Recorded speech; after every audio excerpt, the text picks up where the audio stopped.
نحمدہ و نصلی علی رسول الکریم اما بعد فاعوذ باللہ من الشیطان الرجیم بسم اللہ الرحمن الرحیم ان اللہ و ملائکتہ یصلون علی النبی یا ایھا الذین آمنوا صلوا علیہ وسلموا تسلیما اللہم صلی علی سیدنا و مولانا محمد وعلی آلہ واصحابہ اجمعین۔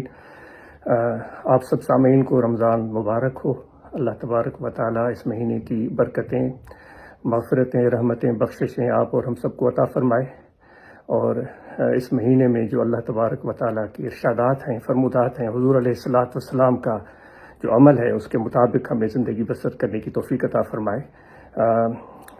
آپ سے معلوم کرنا تھا کہ آپ اپنی زندگی میں اور اپنے اس تجربے میں بہت کچھ سیکھ چکے ہوں گے۔ انسان ہر روز سیکھتا رہتا ہے۔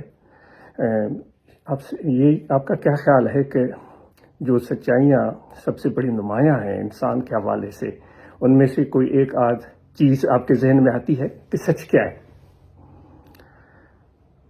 ضرور اس پر سوچیں، اور اگر مجھے آج اس کو یاد آ گیا تو انشاءاللہ اس پر جو چند خیال ہیں یا سوچ ہے وہ آپ سے ضرور عرض کی جائے گی۔ اور یہ بھی معلوم کرنا تھا کہ آپ کا کیا خیال ہے کہ کامیابی پانے کے لیے کن چیزوں کی انسان کو ضرورت ہوتی ہے؟ تو اس پر بھی اگر آخر میں کچھ چیز یاد آ گئی تو ضرور گفتگو کریں گے۔ تو اب سب سے پہلی بات یہ ہے کہ رمضان المبارک کی آمد، اس کی آمد ہمارے لیے کتنی بڑی اللہ تعالیٰ کی عنایت ہے، اس کو ہم سب سمجھ سکتے ہیں۔ جس طرح اللہ تعالیٰ نے ہمیں ارشاد فرمایا کہ آپ رمضان کے مہینے میں سحری کے ٹائم کے بعد کھانا پینا بند کر دیں اور افطار تک اس سلسلے کو جاری رکھیں۔ تو پیارے دوستو، ہم اور آپ ماشاءاللہ اس بابرکت نعمتوں سے محظوظ ہوتے ہوں گے کہ سحری کے ٹائم بیدار ہونا اور پھر جو بھی ایک لوازمات ہیں ان کو پورا کرنا اور کھانا تناول فرمانا، اور اس کے بعد پھر ہم اپنے کھانے پینے کے سلسلے کو بند کر دیتے ہیں اور یہ سلسلہ افطار تک جاری رہتا ہے۔ تو اس معاملے میں ہم اور آپ کو کیا پیغام ملتا ہے؟ جب ہمارا جسم چاہتا ہے کچھ چیز کی طلب کرتا ہے، پانی کی طلب کرتا ہے، کھانے کی طلب کرتا ہے، لیکن ہم اپنے آپ کو روکتے ہیں، کیونکہ اللہ تعالیٰ کا فرمان ہے، حضور علیہ الصلاۃ والسلام کا ارشاد ہے۔ جب یہ چیزوں کا سلسلہ منقطع ہو گیا تو اب ہمیں کرنا کیا چاہیے؟ اللہ تعالیٰ نے یہ ارشاد فرمایا ہے کہ اس لیے یہ رمضان ہے کہ تاکہ تمہیں تقویٰ حاصل ہو۔ تو دوستو، یہ تقویٰ کا جو تعلق ہے وہ انسان کے جسم سے بڑھ کر اس کے روح اور قلب کے ساتھ ہے۔ تو ہمارے روح اور قلب کو تقویٰ چاہیے بحیثیت ایک مسلمان اور حضور علیہ الصلاۃ والسلام کے امتی، کہ ہمارے جسم اور روح کو، ہمارے زیادہ روح کو اور قلب کو اور جسم کو بھی اس تقویٰ کی ضرورت ہے۔ تو یہ تقویٰ یہ روح کی اور قلب کی ایک خوراک ہے، اور یہ چیز انسان کے ہر عمل میں اس کی جھلک نظر آنی چاہیے۔ تقویٰ کسی ایک متعین چیز کے ساتھ وابستہ ہم نہیں کر سکتے کہ ہم صرف اس کو عبادت کے ساتھ وابستہ کر دیں، یا تقویٰ کو ہم صرف کسی مقدس مقام پر حاضری کے ساتھ وابستہ کر دیں، یا تقویٰ کو ہم کسی خیرات صدقات کے ساتھ وابستہ کر دیں۔ جو ناقص خیال ہے وہ یہ ہے کہ یہ تقویٰ تو ہر عمل میں انسان کو نظر آنی چاہیے۔ جس طرح قرآن مجید میں اللہ تعالیٰ نے ہمیں سکھایا ہے کہ مجھ سے سیدھے راستے کی طلب کرو، تو سیدھا راستہ انسان کے لیے ہر قدم پر ضروری ہوتا ہے۔ سیدھا راستہ کسی ایک متعین چیز کے ساتھ وابستہ نہیں ہے کہ ہم صرف کہیں کہ پلسرات کے ساتھ وابستہ ہے، یا ہم یہ صرف یہ کہیں کہ نماز کے ساتھ وابستہ ہے یا روزے کے ساتھ وابستہ ہے۔ یہ زندگی کے ہر مرحلے کے ساتھ مستقیم کا مطلب یہ ہے کہ نہ آدمی افراط میں نہ جائے، نہ آدمی تفریط میں جائے، نہ دائیں بہت زیادہ دور چلا جائے، نہ بائیں، یعنی راستے کی بات ہو رہی ہے نہ راستے پر بائیں دور تک چلا جائے۔ وہ ایک سیدھے راستے پر ایک تسلسل کے ساتھ اپنا سفر جاری رکھے۔ اب اس میں انسان کی ضروریات بھی آ جاتی ہیں، جس طرح گھر بنانا ہے، جس طرح ہمیں لباس پہننا ہے، جس طرح ہمیں کھانا کھانا ہے، تو اس میں بھی وہ مستقیم صراط مستقیم لاگو ہو جاتی ہے کہ بہت کم بھی ہم نہ کھائیں، کہ بالکل ہی کمزور پڑ جائیں اور بہت زیادہ بھی نہ کھائیں کہ ہم بیمار پڑ جائیں۔ اسی طرح ہمارے لباس کے ساتھ بھی اس کا تعلق ہے کہ ہم اتنا زیادہ مہنگا لباس بھی نہ پہنیں جو ہمارے جو ذرائع ہیں، وسائل ہیں، ان سے بھی بڑھ کر ہو، اور نہ ہم اتنا ہی ایک مسکینی اور غریبی والا لباس پہنیں جو ہماری ذرائع اور آمدنی کے مقابلے میں کچھ بھی نہ ہو۔ یعنی اس میں بھی ہمیں ایک سیدھے راہ پر چلنے کی ضرورت ہے، اور یہی اللہ تبارک و تعالی ہم سے چاہتا ہے کہ اپنی زندگی میں صراط مستقیم پر چلو۔ گفتگو ہم کرتے ہیں تو گفتگو میں بھی صراط مستقیم ہے، یہ نہیں کہ ہم بہت زیادہ بولتے چلے جائیں اور بلا ضرورت بولتے چلے جائیں۔ خصوصاً یہ مہینہ رمضان کا چل رہا ہے، تو اس میں تو ہمارے زبان کے ساتھ بھی اس رمضان المبارک کا بڑا تعلق ہے کہ ہم عبادت تو کر رہے ہوں، ہم تراویح بھی پڑھ رہے ہوں، لیکن ہماری زبان اپنے کنٹرول میں نہیں ہے، ہم جھوٹ بول رہے ہیں، ہم جو ہے غیبت کر رہے ہیں، ہم جو ہے وہ کسی کی دل آزاری کر رہے ہیں، ہم کسی کو گالیاں بک رہے ہیں، ہم کسی کی گستاخی کر رہے ہیں، اس کے درپے ہیں اور اس کے عیب ڈھونڈ رہے ہیں۔ تو یہ چیزیں ایسی ہیں جو ہمارے اعمال کو برباد کر دیتی ہیں۔ ہم ایک دوسرے کو سمجھاتے تو ہیں، اور صرف افسوس کی بات یہ ہے کہ یہ بیان کی حد تک ہوتا ہے، بہت دکھ کی بات ہے، اور یہی وہ وجہ ہے جس وجہ سے آج ہم بہت زیادہ کمزور اور پیچھے کی طرف چلے گئے ہیں اخلاقی لحاظ سے۔ تو اس میں بھی صراط مستقیم کی ضرورت ہے کہ گفتگو میں بھی توازن قائم رہے۔ تو میرے دوستو، یہ صراط مستقیم کو ہم رمضان المبارک میں ضرور لاگو کریں اپنے زندگی کے ہر قدم کے ساتھ، اور انشاءاللہ اس سے ہمیں فائدہ ہی ہوگا، اور اس برکت کو ہم صرف رمضان کے ساتھ ہی وابستہ نہ رکھیں، بلکہ رمضان المبارک کے بعد بھی صراط مستقیم کے اس مشق کو جاری و ساری رکھیں، تو انشاءاللہ اس کے بہت فائدے حاصل ہوں گے۔ اور اس رمضان میں ہمیں عبادات کا بھی حکم دیا گیا ہے، جس طرح تلاوت قرآن مجید ہے، جس طرح تراویح ہے، جس طرح فرائض، سب سے پہلے تو فرائض ہیں، 5 وقت فرائض کی ادائیگی ہے، اور پھر دعا مانگنا ہے، پھر بخشش مانگنا ہے۔ تو یہ ایسی چیزیں ہیں جو بہت ہی پیاری ہیں اور آسان ہیں، اس کے لیے بہت بڑے لوازمات کی ضرورت نہیں ہوتی۔ وہ لوازمات ہم اپنے شوق سے کر رہے ہوتے ہیں، جس طرح کہ ہم بڑے پرتکلف انداز میں اپنی عبادت کی جگہ بناتے ہیں، ہم پرتکلف انداز میں ہم اس کو سجاتے ہیں۔ یہ آپ کا اپنا دل ہے، اس سے اللہ تبارک و تعالیٰ کی طرف سے کوئی حکم یا ممانعت نہیں ہے۔ ویسے اگر دیکھا جائے تو اتنا آسان عمل ہے، اگر آپ ذکر کو ہی لے لیں، جس طرح ہمیں مرشد کامل نے حکم دیا ہے کہ ذکر کرو، تو آپ چلتے ہوئے بھی ذکر کر سکتے ہیں، بیٹھے ہوئے بھی ذکر کر سکتے ہیں، لیٹے ہوئے بھی ذکر کر سکتے ہیں، آفس میں بھی ذکر کر سکتے ہیں، بازاروں میں بھی ذکر کر سکتے ہیں، مزدور ہے تو اپنے کام کے دوران بھی ذکر کر سکتا ہے۔ تو یہ ذکر کا سلسلہ ہمہ وقت جاری رہتا ہے۔ اسی طرح نماز کی ادائیگی کا وقت آ گیا تو اس میں بھی بڑی آسانی ہے، جب بھی ٹائم ہوا آپ وضو بنا لیں، اور وضو کی اگر گنجائش نہیں ہے تو شریعت نے اجازت دی ہے کہ آپ تیمم کر لیں، اور پھر آپ جہاں بھی ہیں، مسجد میں ہیں یا مسجد سے باہر ہیں، پاک جگہ ہے شرط، وہاں کھڑے ہو جائیں، قبلہ رخ ہو اور عبادت شروع کر دیں۔ تو اس میں کوئی اتنے لوازمات نہیں رکھے گئے ہیں، ہم اپنی طرف سے اس طرح کی چیزیں پیدا کرتے ہیں، ان سے ممانعت بھی نہیں ہے۔ تو مطلب یہ ہے کہ اب مسجد نہیں مل رہی ہے تو اس کا مطلب یہ نہیں ہے کہ میں نماز ہی نہ پڑھوں، یا مجھے تھوڑا فکر ہے کہ یہاں جگہ مناسب نہیں ہے تو میں نماز ہی نہ پڑھوں۔ نہیں، ہمیں اللہ تعالیٰ کی بارگاہ میں سر بسجود ہونا ہے۔ تو جو بھی آپ کو سوٹ کرتا ہو، جس میں آپ کے لیے آسانی ہو، کیونکہ ان اللہ یرید بکم اليسر، اللہ آپ کے لیے آسانی پسند کرتا ہے۔ اور پھر وہ بھی ہے کہ اللہ تعالیٰ فرماتا ہے میں تمہارے شکل صورت کو نہیں دیکھتا، تمہارے مال و ملکیت کو نہیں دیکھتا، اور میں تمہارے دل کو دیکھتا ہوں اور تمہاری نیت کو دیکھتا ہوں۔ تو یہ بہت بڑی بات ہے جس کو ہم بھول جاتے ہیں۔ تو دوستو، تو اس لیے ذکر ہے، نماز ہے، یہ تو انسان کے لیے بہت اہم اور ضروری چیزیں ہیں، اور امید ہے کہ آپ اور ہم سب اس معاملے میں کسی قسم کی کوئی گنجائش نہیں چھوڑیں گے، اور کمزوری انسان میں ہوتی ہے، اگر کوئی کمزوری ہے تو اس کو ہم دور کرنے کی اس مہینے میں پوری کوشش کریں گے۔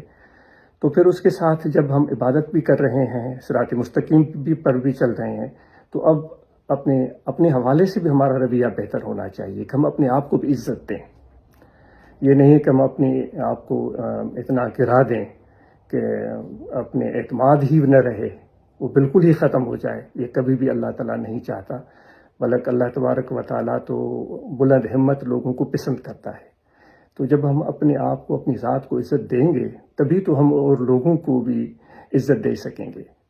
تو اس لیے اپنے جس طرح حدیث کے الفاظ ہیں وَلِنَفْسِكَ حَقٌّ، آپ پر اپنے نفس کا بھی حق ہے. تو ایک نفس کا سب سے بڑا حق کیا ہوتا ہے؟ کہ اس کی عزت ہو. مال، دولت، لباس، گھر، گاڑی یہ تو بعد میں آتے ہیں. تو ہم اپنے آپ کو بھی عزت دینا سیکھیں. اور اس کے بعد جب ہم اپنے نفس کا خیال رکھ رہے ہیں تو پھر اپنے گھر والوں کا خیال رکھیں، اپنے بچوں کا خیال رکھیں، اپنے ماں باپ کا خیال رکھیں، اپنی بیوی کا خیال رکھیں. حضور علیہ الصلوۃ والسلام نے فرمایا ہے کہ جو اپنے بڑوں کا احترام نہیں کرتا اور چھوٹوں سے پیار نہیں کرتا تو وہ فرمایا کہ ہم میں سے نہیں ہے. تو گھر کا ایسا ماحول ہو کہ ہم بڑے جو ہیں چھوٹوں کے قریب ہوں، چھوٹوں سے بات کریں اور ان سے گفتگو کریں. بلکہ آج کے لیے تو آج یہ سوچ رہا تھا کہ میری گفتگو کا محور جو ہے وہ ہمارے نوجوان ہیں، ہمارے نوجوان بچے ہیں. کیونکہ یہ بچے ہیں، آج چھوٹے ہیں اور یہ علم حاصل کریں گے اور تجربہ حاصل کریں گے اور سیکھیں گے اور لیاقت لائق اور فائق بنیں گے اور پھر آگے چل کر ہماری رہنمائی کریں گے، ہمارے قوم کی رہنمائی کریں گے. تو اس بچے کی تربیت میں ماں باپ کا بڑا دخل ہوتا ہے. ماں باپ کے عمل کا دخل کچھ اس طرح ہوتا ہے کہ گھر کا ماحول ایسا ہو کہ بچے کو اس میں اچھا محسوس ہو. ایسا ماحول نہ ہو کہ میاں بیوی کا آپس میں تعلق بہتر نہیں ہے، بول چال بند ہے، میاں اپنی بیوی کی عزت نہیں کرتا اور اس کو اپنے آپ سے کمتر سمجھتا ہے، اور بیوی جو ہے وہ اپنے شوہر کا احترام نہیں کرتی. تو اس سے پھر یہاں اعتماد نہیں کرتے ایک دوسرے پر، تو اس سے گھر کا ماحول خراب ہونا شروع ہو جاتا ہے. تو اس میں ہمیں ضرورت ہے کہ ہم اس چیز کا خیال رکھیں. بلکہ صرف گھر نہیں، میں عاجز عرض کرے کہ گھر کے ساتھ اپنے جو محلہ ہے اس کے بھی اثرات بچے کی تربیت اور اس کی سیکھنے کی صلاحیت پر اثر انداز ہوتے ہیں. صرف محلہ نہیں بلکہ پورا گاؤں. تو اس کا مفہوم کیا ہے؟ اس کا مفہوم یہ ہے کہ اب صرف اپنے بچوں کو شفقت اور پیار نہ دیں، بلکہ جو اپنے محلے میں اور بچے ہیں یا اپنے گاؤں میں اور بچے ہیں ان کا بھی خیال رکھیں. اور ان بچوں کے لیے اپنے محلے کا ماحول، اپنے گاؤں کا ماحول، یعنی کہ رویے، انسانی رویے ایک دوسرے کے ساتھ اور عزت اور احترام کے رویے اور مدد اور ہمدردی کے رویے ہم پیدا کریں کہ اس ماحول میں ہمارے بچے کی جو ہے وہ بڑھوتری ہو اور وہ سیکھنا شروع کر دے. جب ایک بچہ اللہ تعالیٰ ہمیں توفیق دے کہ ایسا نہ ہو، کوئی غلط حرکت کرتا ہے تو اس غلط حرکت کی جو ایک ذمہ داری ہوتی ہے وہ صرف ماں باپ پر نہیں عائد ہوتی، اس محلے پر عائد ہوتی ہے. کیونکہ سارے اس محلے کے اثرات اس بچے پر آ رہے ہوتے ہیں. اس محلے کی نہیں بلکہ اس پورے گاؤں کے لوگوں کی ذمہ داری، سب گاؤں پر ذمہ داری عائد ہوتی ہے جب ایک بچہ غلط حرکت کرے. اگر کوئی چھوٹا بچہ بڑوں کی عزت نہیں کر رہا ہے تو آج اس کی گمان میں وہ صرف والدین ہی نہیں بلکہ پورے گھر والے، اس محلے والے، اس گاؤں کے سب لوگ اس کے ذمہ دار ہیں. تو ہم اور آپ کو اپنے بچوں کی تربیت اور تعلیم کی طرف توجہ دینا ہے، صرف اپنے نہیں بلکہ اپنے محلے، اپنے گاؤں کے بچوں کی تربیت کی طرف توجہ دینا ہے. اس کا مطلب نہیں ہے کہ ہم ناصح بن جائیں، جہاں بھی بچہ ملے اس کو کان سے پکڑ کر جو ہے وہ کھینچا تانی شروع کر دیں یا اس کو ہم لیکچر پہ لانا شروع کر دیں. نہیں، یہ ناقص خیال ہے عاجز کا. اور میں عرض کرنا بھول گیا، جو گفتگو آپ سے ہو رہی ہے وہ ایک دوستانہ گفتگو ہے اور اس میں ضروری باتیں بھی ہوں گی اور غیر ضروری باتیں بھی ہوں گی. جو آپ کے ضروری نظر آئیں، مناسب نظر آئیں تو اس پر آپ عمل کر سکتے ہیں. جو غیر ضروری نظر آئیں، آپ کے افتاد طبع کے خلاف ہیں، آپ ان کو چھوڑ دیں. تو اس پورے محلے اور پورے گاؤں کی ذمہ داری بنتی ہے. تو بچوں کو صرف لیکچر پلانا نہیں ہے کہ ہم ان کو لیکچر دیں، نصیحت پہ نصیحت کہ یہ کرو وہ نہ کرو. نہیں، ایک ایسا ماحول ہم بنائیں جس کو دیکھ کر وہ بچہ سیکھے. وہ بچے کو اپنی ملکیت ہم نہ سمجھیں کہ وہ بیٹا ہے تو بس میری مرضی ہے، میں اس کو یہ کراؤں گا، اس کو وہ کراؤں گا، اس کو یہ پڑھاؤں گا، اس کو وہ پڑھاؤں گا. اس کو اتنا اسپیس دیں، اتنی گنجائش دیں، اتنی تربیت دیں کہ وہ خود فیصلہ کر سکے کہ مجھے کیا کرنا ہے اور کیا نہیں کرنا ہے۔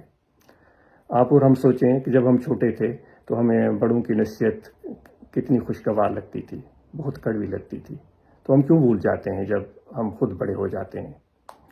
تو اس لیے ہم اپنے اس ماحول کو بہتر بنائیں، اور آپ سے یہ بھی گزارش ہے اپنے گھر کی صفائی کا بھی خیال رکھیں، اپنے محلے کی صفائی کا خیال رکھیں، اپنے گلی کوچے کی صفائی کا خیال رکھیں۔ دوستوں نے بڑی ہمت کی تھی اور انہوں نے بہترین طریقے سے ماشاءاللہ یہ مہم چلائی تھی کہ گاؤں میں صفائیاں ہو رہی تھیں، گلیوں کی صفائیاں ہو رہی تھیں۔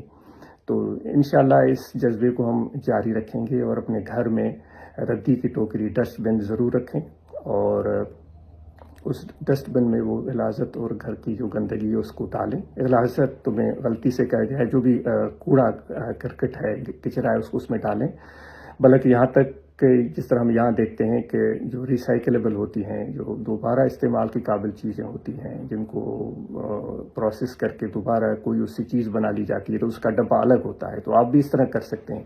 پلاسٹک کی تھیلیوں کا استعمال کم کریں۔ اگر پلاسٹک کی تھیلی ہم بازار سے لے آتے ہیں تو اس کو لپیٹ کے اچھے طریقے سے گھر میں رکھیں اور پھر دوبارہ اس کو استعمال کریں۔ ایک مرتبہ استعمال کر کے ہم اس کو ایسے ہی گلی میں کوچے میں پھینک دیتے ہیں اور وہ ہواؤں میں اڑ رہی ہوتی ہے اور پورے ہمارے ماحول کو خراب بنا رہی ہوتی ہے۔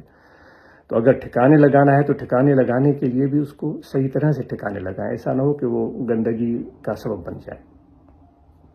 تو انشاءاللہ اس صفائی کے مہم کو بھی ہم ضرور جاری رکھیں گے، اور اسی طرح برداشت۔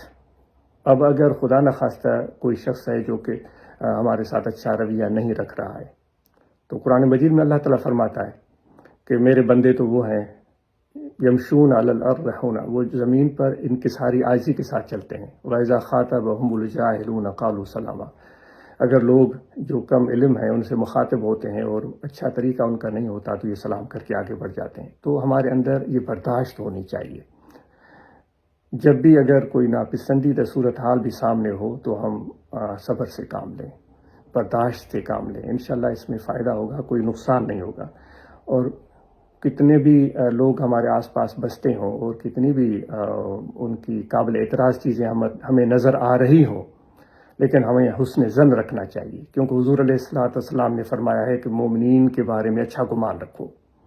کوئی بھی اگر کوئی غلط چیز بھی نظر آ رہی ہے تو اس کے باوجود بھی آپ فرما رہے ہیں کہ آپ کی نظر کا دھوکہ ہو سکتا ہے، آپ کی سمجھ کی کوتاہی ہو سکتی ہے، تو آپ ان کے بارے میں اچھا گمان رکھیں۔ تو انشاءاللہ یہ چیز ہم اس رمضان کے مہینے میں ضرور زیر عمل لائیں گے، اور انشاءاللہ اس سے ہمیں بہت فائدہ ہوگا، اور رمضان شریف کے بعد بھی یہ ہماری عملی زندگی کا حصہ بن جائے گی۔ اسی طرح اللہ تعالیٰ کی اطاعت، اللہ تعالیٰ ہمیں فرماتا ہے کہ صبر کرو، اللہ تعالیٰ ہمیں فرماتا ہے انصاف کرو، اللہ تعالیٰ ہمیں فرماتا ہے جھوٹ نہ بولو، اللہ تعالیٰ ہمیں فرماتا ہے میری عبادت کرو، مجھ سے محبت کرو، اللہ تعالیٰ فرماتا ہے میرا ذکر کرو، اللہ تعالیٰ فرماتا ہے کہ اپنے والدین کا احترام کرو۔ تو یہ جو ارشادات ہیں اللہ تعالیٰ کے، اللہ تعالیٰ فرماتا ہے کہ روزے رکھو، اللہ تعالیٰ فرماتا ہے زکوٰۃ ادا کرو، اللہ تعالیٰ فرماتا ہے کہ جن کے پاس گنجائش ہے، دولت ہے تو وہ حج کریں۔ تو یہ اطاعت اللہ تعالیٰ کی ہم پر لازم ہوتی ہے، اس میں بھی ہم پوری اپنی کوشش جاری رکھیں۔ جس رمضان کے مہینے میں صدقہ فطر دینا ہوتا ہے تو وہ صدقہ فطر کی ہم ادائیگی کریں، یہ ایک ضروری عمل ہے جس کی تقاضا دین ہم سے کرتا ہے۔ زکوٰۃ کی ادائیگی ہے، یہ تو فرض ہے، جو بھی صاحب نصاب ہے، مرد ہو یا عورت ہو، تو وہ ضرور اپنا حساب اپنے پاس رکھے اور اپنے سال گزرنے کے بعد زکوٰۃ کی ادائیگی کی ہم سب کوشش کریں۔ تو یہ چیزیں اس طرح ہم اس رمضان شریف میں جاری رکھیں گے، انشاءاللہ اس کے فوائد اور برکتیں حاصل ہوں گی۔ تو جماعت کا جو اہم ترین حصہ ہے ان میں علماء اکرام آ جاتے ہیں، تو علماء اکرام سے یہ گزارش ہے کہ اس مہینے میں آپ اس طرح کا ماحول بنائیں کہ جس سے لوگوں کو فائدہ ہو۔ قرآن مجید پڑھانا، قرآن مجید کا درس دینا، اور درس بھی ایسا مفید ہو جس سے لوگوں کو فائدہ ہو۔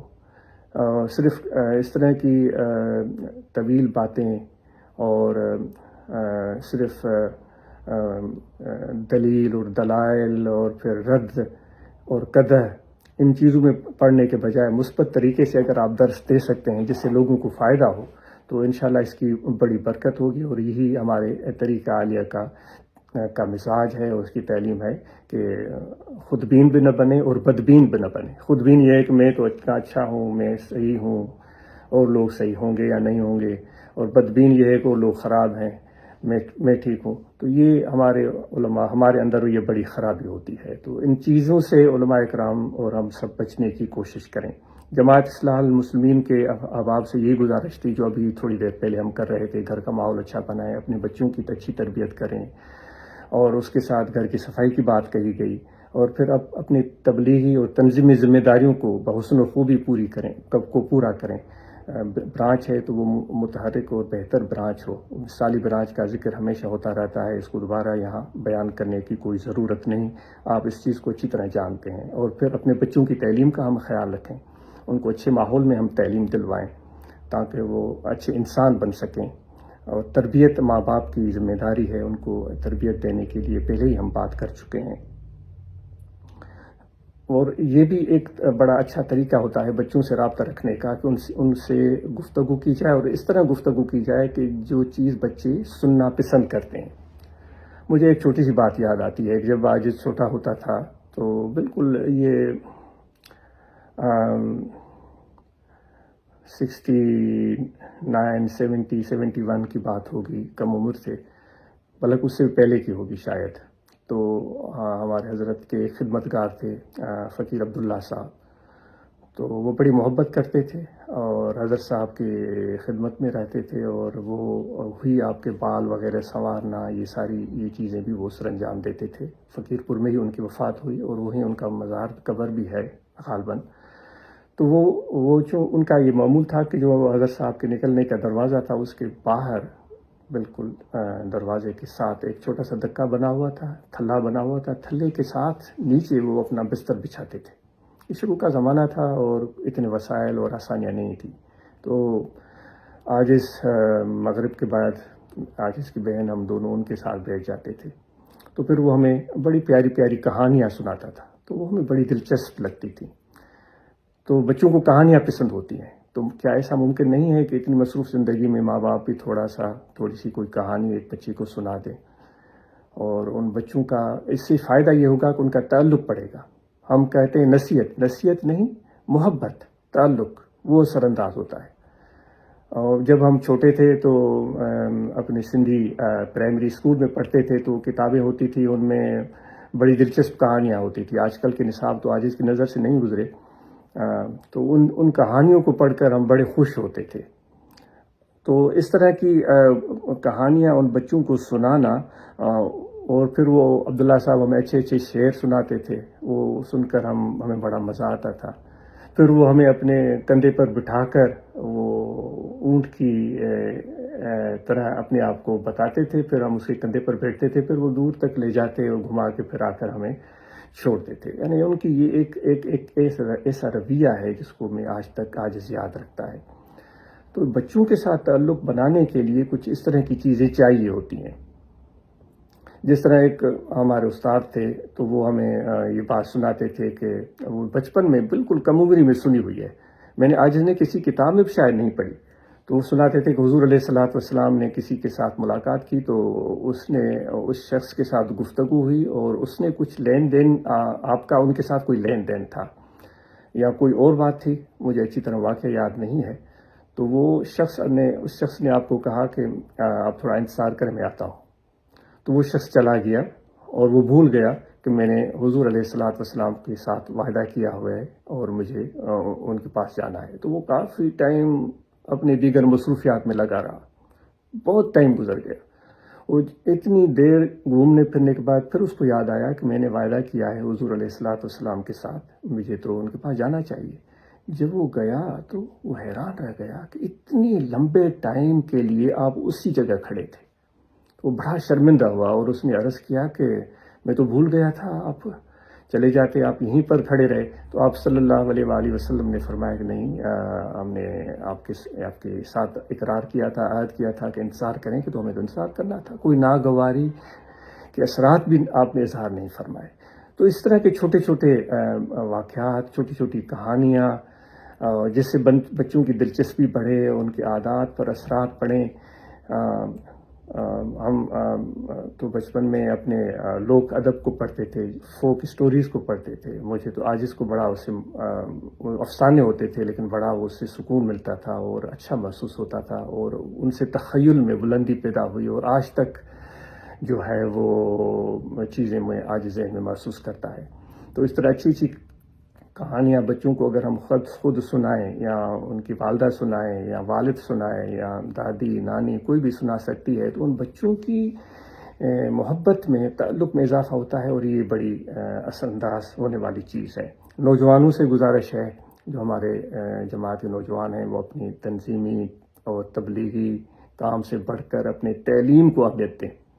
تو اپنے تعلیم کے سلسلے کو آپ جاری و ساری رکھیں، اور کوشش کریں کہ آپ اپنے تعلیم میں آگے بڑھیں، اور اس کے ساتھ اگر ممکن ہو کوئی ہنر بھی سیکھیں، اور اس سے بڑا فائدہ ہوگا، اور آپ کی آگے زندگی آسان ہو جائے گی.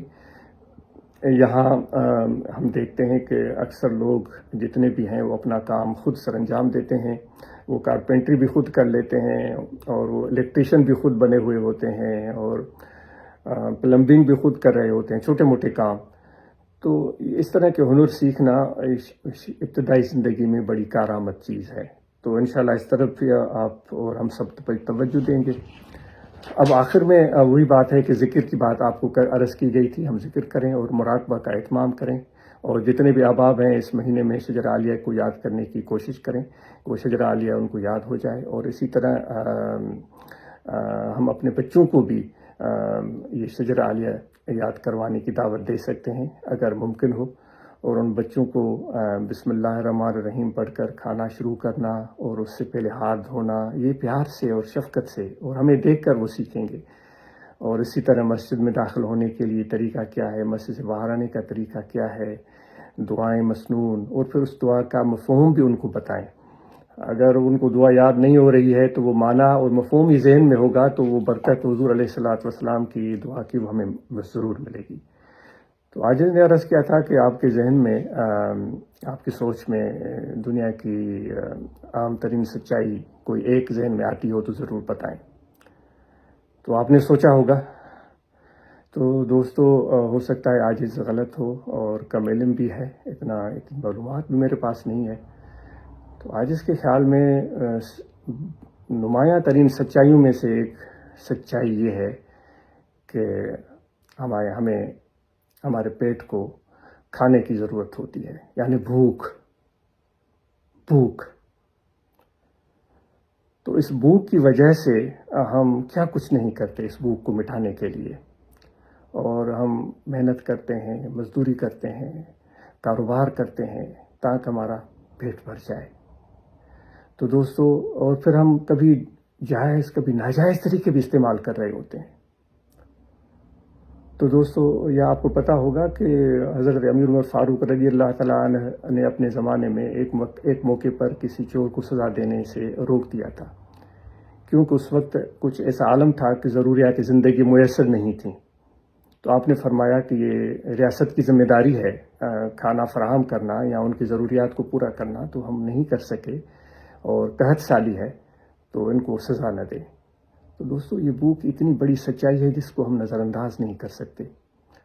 اس بھوک کو مٹانے کے لیے ہمیں محنت کی ضرورت ہے، اپنے معاش کو مضبوط بنانے کی ضرورت ہے، اور اپنی بھوک کو محسوس کرتے ہوئے اور لوگوں کی بھوک کا بھی ہمارے دل میں احساس ہو. ایسا نہ ہو کہ ان کا نوالہ بھی ہم چھین لیں اور ان کو ہم مشکلات اور مصائب کا شکار بنا دیں.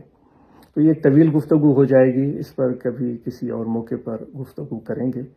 تو عبادات کے دوران بھی یہ یاد رکھیں کہ ہمارے پیٹ کو خوراک کی ضرورت ہوتی ہے، اس کے لیے محنت کی ضرورت ہوتی ہے، اور دیگر لوگ بھی اپنی بھوک مٹانے کے لیے کوشش کر رہے ہوتے ہیں. تو ہم ان کی بھی مشکلات کو ضرور محسوس کریں، اور جتنا ممکن ہو سکے ہم ان کی کچھ مدد کر سکتے ہیں تو ضرور کریں. اور دوسری بات میں نے یہ عرض کی تھی، کامیابی پانے کا کیا طریقہ ہو سکتا ہے. دوستو، یہ ایک الگ موضوع بن جاتا ہے، لیکن چونکہ عاجز کی یہ تمنا تھی کہ آپ اور ہم سب سوچیں، غور کریں، تو یہ سوچنے کے لیے بات آپ کے لیے چھوڑ دیتے ہیں اور کچھ بات عرض بھی کر دیتے ہیں کامیابی تو بہت اعلیٰ چیز ہے، لیکن قرآن مجید میں اللہ تبارک و تعالیٰ فرماتا ہے کہ سب انسان خسارے میں ہے، نقصان میں ہے، یعنی کامیابی سے محروم ہیں، دور ہیں۔ پھر وہ فرماتے ہیں، اللہ تعالیٰ فرماتے ہیں کہ صرف وہ لوگ بچیں گے جن کی دلوں میں ایمان ہے اور پھر اچھے کام کرتے ہیں اور سچ پر قائم رہتے ہیں اور صبر اختیار کرتے ہیں۔ تو دوستو، سچائی تو یہ ہے کہ ہمارے پیٹ کو خوراک کی ضرورت ہے، تو اس سچائی کو ہمیں ماننا چاہیے، اپنے نفس کے لیے نہیں بلکہ اوروں کے لیے بھی سمجھنا چاہیے، اور اس کے ساتھ پھر ہمیں صبر کی بھی ضرورت ہے۔ یعنی جب ہمیں بھوک لگے تو ہم یہ تو نہیں کر سکتے کہ کسی کا دروازہ توڑیں، اس کے گھر سے جا کر چوری کریں۔ اللہ تعالیٰ فرماتا ہے محنت کریں، لیس للانسان الا ما سعی، آپ کے لیے وہی کچھ ہے جتنی آپ محنت کریں گے، تو ہم محنت کریں اور اپنے معاش کے لیے، اپنے روزگار کے لیے، اور پھر صبر سے بھی کام لیں۔ ایک دن میں سب چیزیں نہیں ہو جاتی، اس کے لیے ہمیں انتظار کرنا پڑتا ہے۔ تو اللہ تعالیٰ فرماتا ہے میں صبر کرنے والوں کے ساتھ ہوں۔ تو دوستو، ہم محنت بھی کریں اور اپنی ضروریات کو پورے کرنے کے لیے، اپنے والدین، بچوں کی ضروریات کو پورے کرنے کے لیے، اور اس سچائی کو محسوس کریں کہ اور بھوک ہمیں بھی لگتی ہے اور لوگوں کو بھوک لگتی ہے، اور ہم پھر مشکلات آتی ہیں زندگی میں، کبھی کامیابی ملتی ہے، محنت بھی کرتے ہیں، کامیابی ملتی ہے، کبھی نہیں ملتی، تو ہم کوشش کریں کہ ہم صبر سے کام لیں اور اللہ تعالیٰ پر بھروسہ کریں اور نماز سے، ذکر سے مدد لیں، اللہ تعالیٰ کو یاد کرتے رہیں، کوشش جاری رکھیں، تو انشاءاللہ تعالیٰ یہ مشکلات بھی آسان ہو جائیں گی۔ تو اس مہینے میں ہم سب ان چیزوں کا خیال رکھیں گے۔ اگر کوئی کمی بیشی ہوئی ہو گفتگو میں تو آپ برائے کرم معاف کیجیے گا، کوئی غیر ضروری بات ہو تو اس کو بھول جائیے گا، کوئی ضروری بات ہو تو اس پر غور کیجیے گا۔ آپ سب اپنا خیال رکھیں، آپ کے لیے بہت ساری دعائیں اور بہت ساری نیک تمنائیں، اور عاجز کے لیے بھی آپ ضرور دعا فرمائیے گا، اور عاجز بھی آپ کے لیے دعا گو رہے گا۔ وما علینا الا البلاغ۔